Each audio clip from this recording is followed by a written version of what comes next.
fazer uma revisão de efeito Doppler e depois eu vou fazer essa questão aqui do ITA, mas primeiro eu vou revisar com vocês o conteúdo.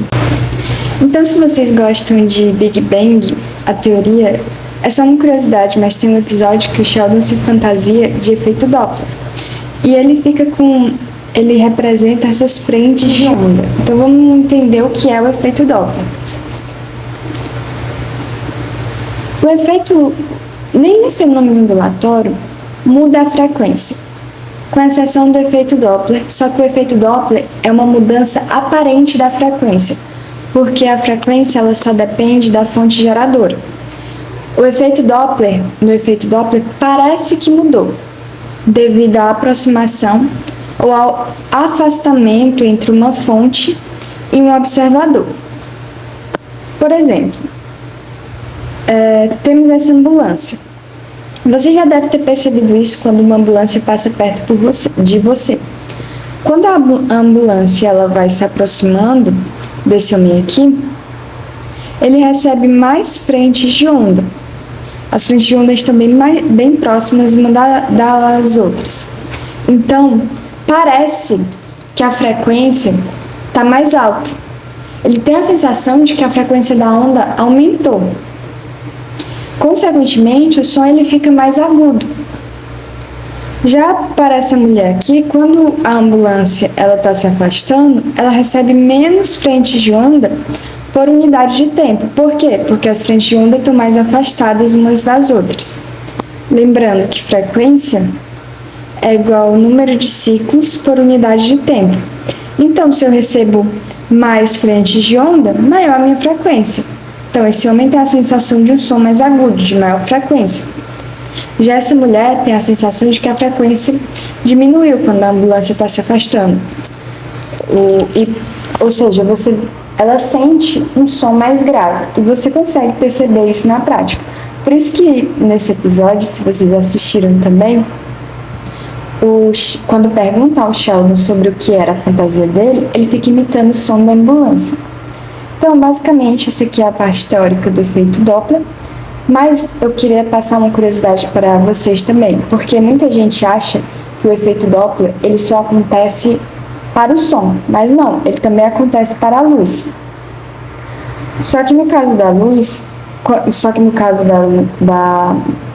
das ondas eletromagnéticas, eu tenho que falar de uma velocidade muito próxima à velocidade da luz.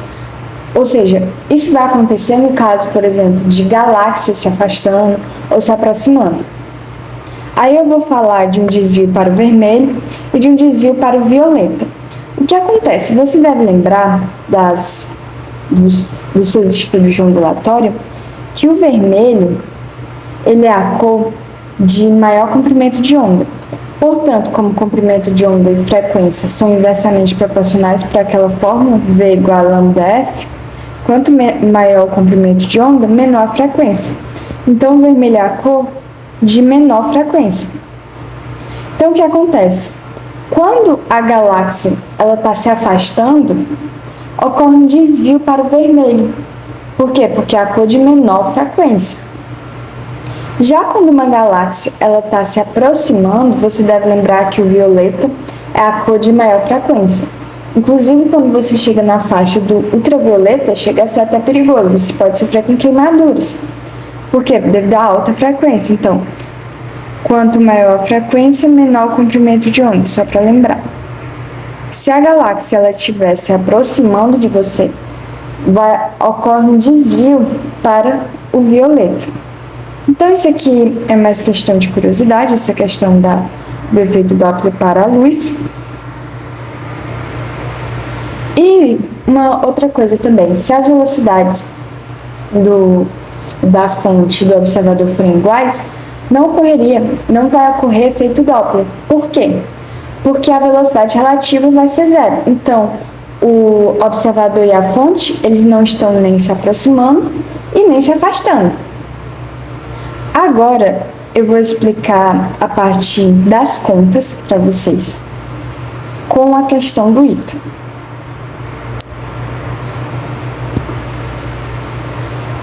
Quando em repouso, uma corneta elétrica emite um som de frequência 512 Hz.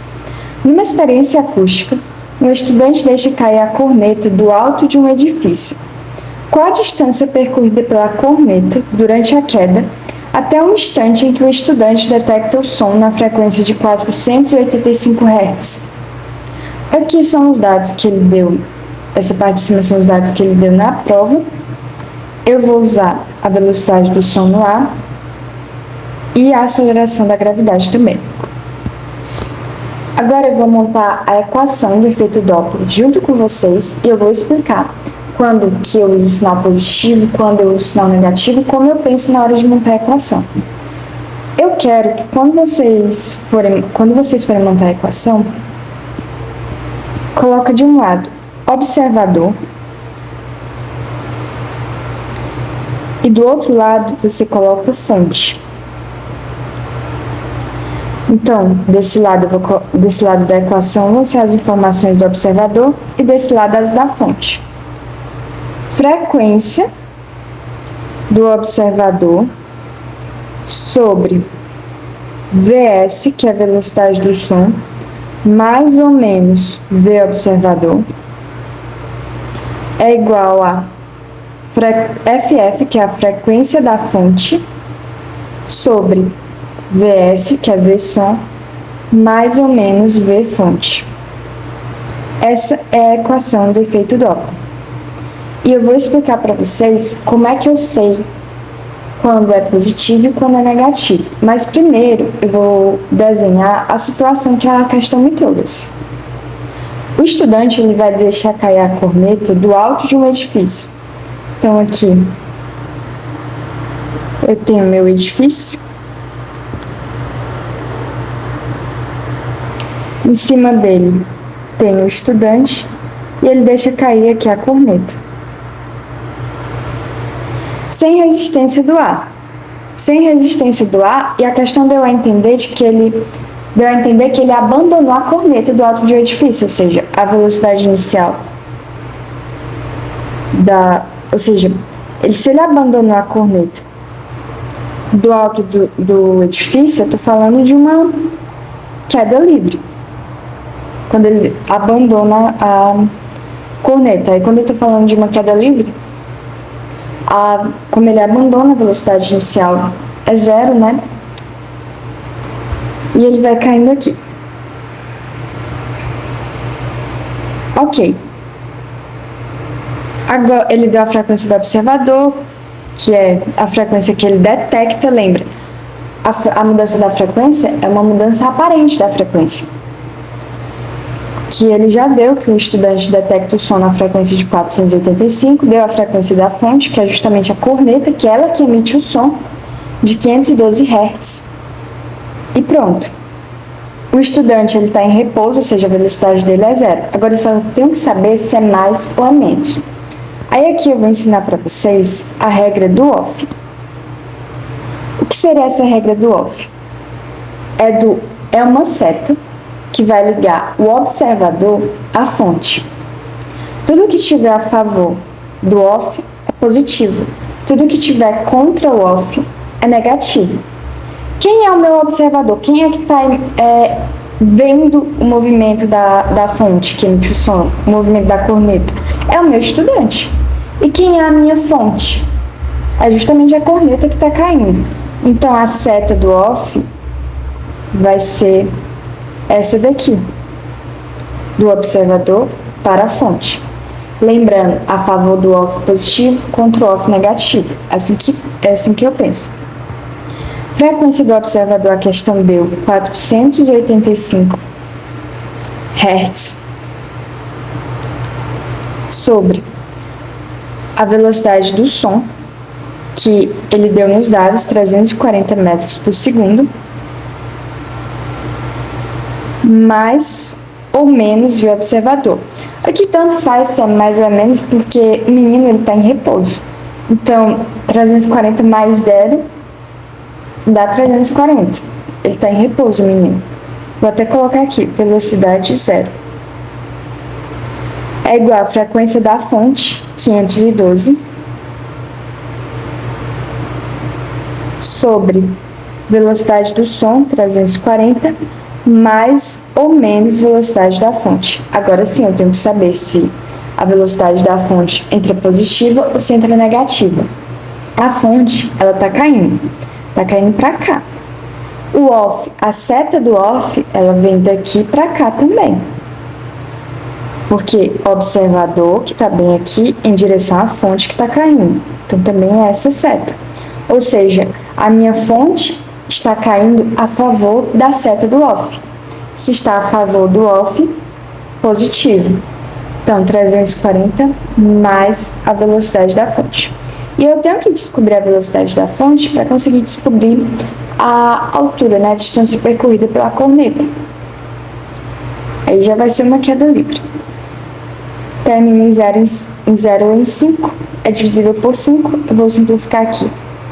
9 vezes 5, 45. Sobra 3. 7 aqui. 6 vezes 5, 30. 68 aqui. E pronto. Não dá mais para fazer muita coisa. 512. Multiplica cruzado.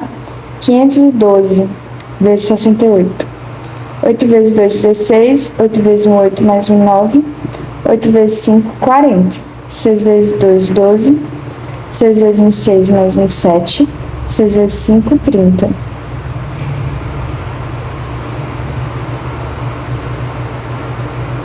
Pronto.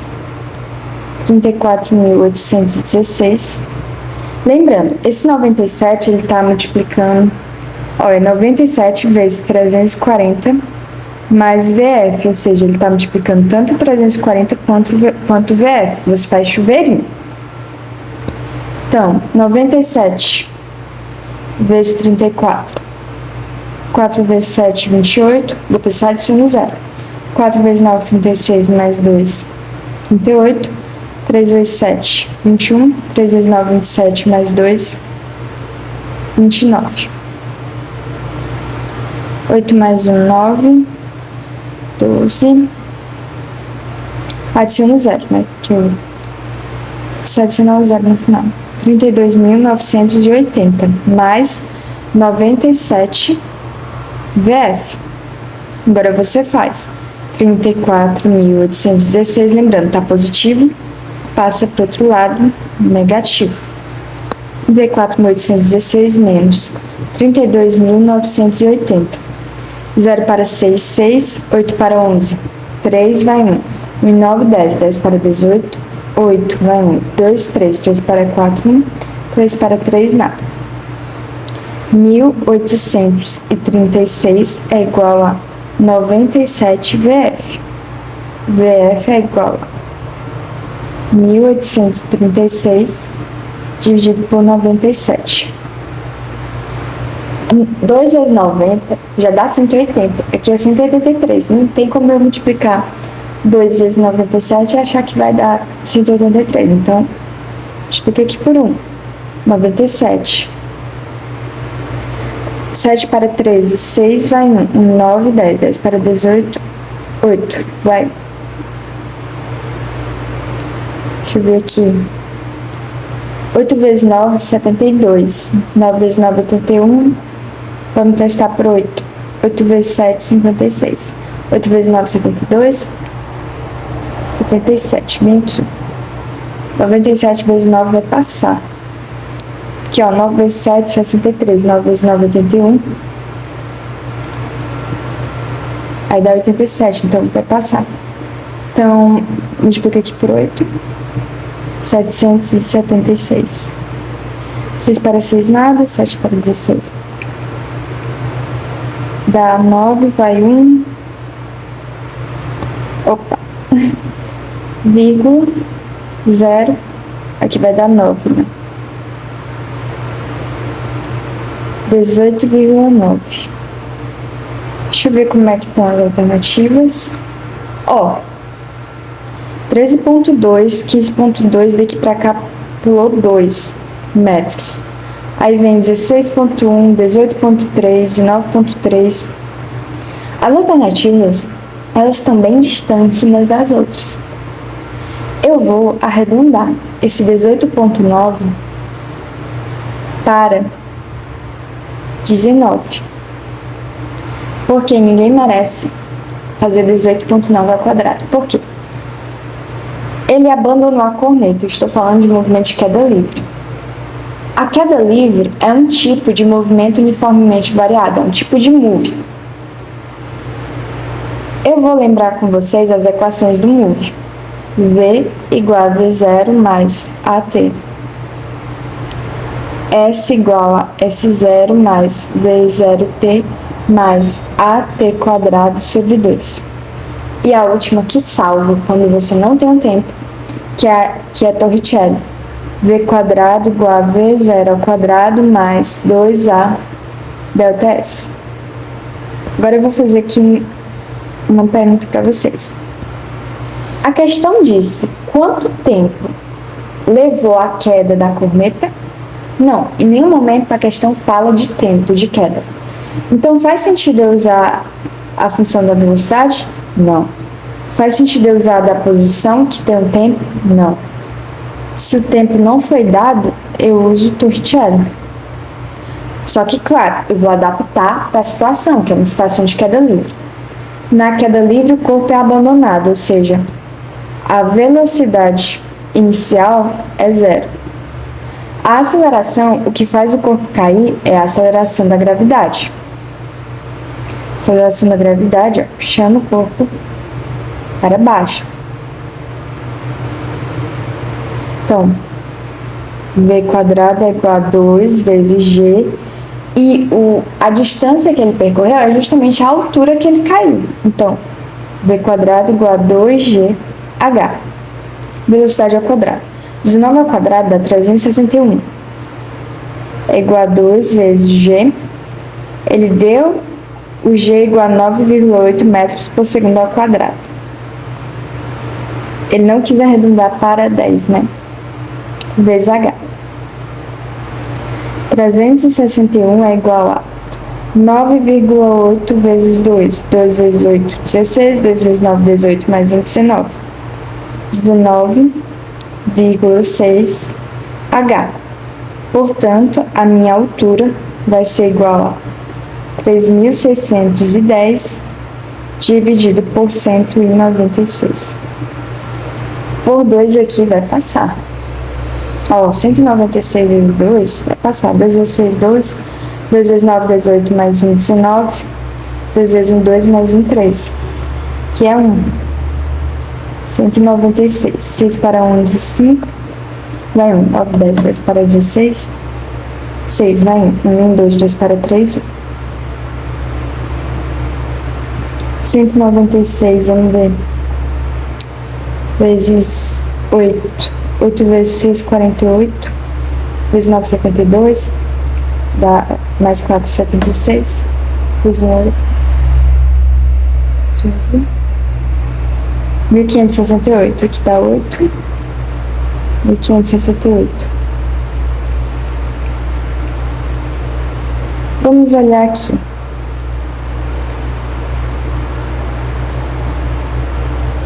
Sete para 15. 8 vai 1, 5, 6. Pronto, 820. Deixa eu ver aqui, vezes 3. 6 vezes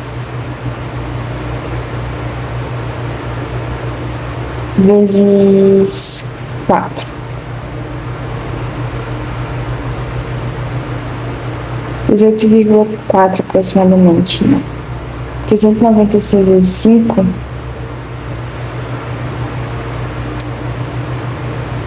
já dá 980 vezes 4.